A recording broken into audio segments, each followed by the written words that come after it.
wannan dan uwa nawa da Allah ya nufa ya ci dambe ga da'i dan na gada ya fi karfin dan na koya. Haka take.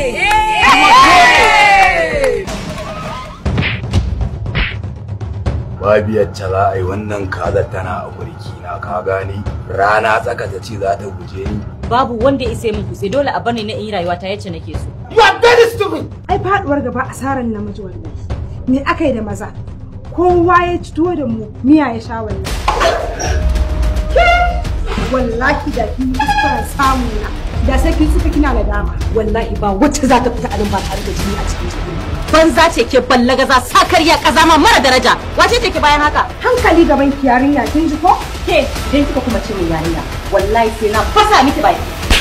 Ni za ku mara? Wallahi duk wanda yayin gurin hana ni daukar fansa a cikin ku wallahi sai na kashe shi. Ba ta mutu ba Allah ya Reza. Har sai dan mai ganga, haka saba ya saba, haka saba dukan ganga ya saba ruwan ƙato. A ce baka da wata sana'a sai ta dambe? Ai dutsen fashin tamani ne a harkar dambe. Mu ne ba arna masu ci bayan ka. Ina wanda mata suke so ta kaba. 1 billion 7 die.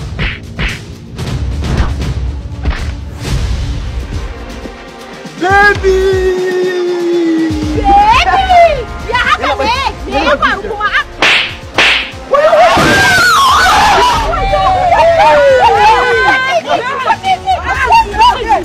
Kina kallon ramin maciji wani ya dafa ki a ciki? Yanzu kenan ni na tufka kina warware mu? Ina zuwa Daya. babu wani. Karki mun wata magana. Daga nan zuwa karfe 9 dare ina kofar ɗakin nan. Me kike leka wa mutane ɗakuna? Kan jan da ki garuwa. Garwa kuma na nawa kika daka? Ina auren ki fita ban san inda kika je ba ki dawo munafika Allah. Kai ma munafiki da. Ko lokacin da ina dambe ba wata mace ko namiji da ya daga min hannu na kyale shi wallahi. Ki kiyaye ni wallahi duka annabin jiki. Hannunka shi ke haɗa ka da ƙato, hannunka shi ke raba ka da ƙato. Wala hannuna ka raba da ƙato, hannuna ka raba da ƙato. Ba musa ina mazan daka in ma. A huce sarki. Za a sami ƴar jaririya akuya a yanka ta a ba shi jinin yayi wanka da shi. Ga magani an ba mi hada na da wata akuya kuna. Kada ne na ka ɓata rawarka da shegen tsalle ba. A yi hakuri boka zai yi wanka da jinin. Ba zan haɗa jini na ba da jinin ɗan damba ba zan haɗa alaƙa ta da ɗan damba ba. Ni fa wannan damban me za a bugawa saboda har yanzu ban gama wuce takaicin abin da zaki yi min ba. Ku ce mana ku ba maza bane? Mu ba maza bane. To kike mai da mu kilishi.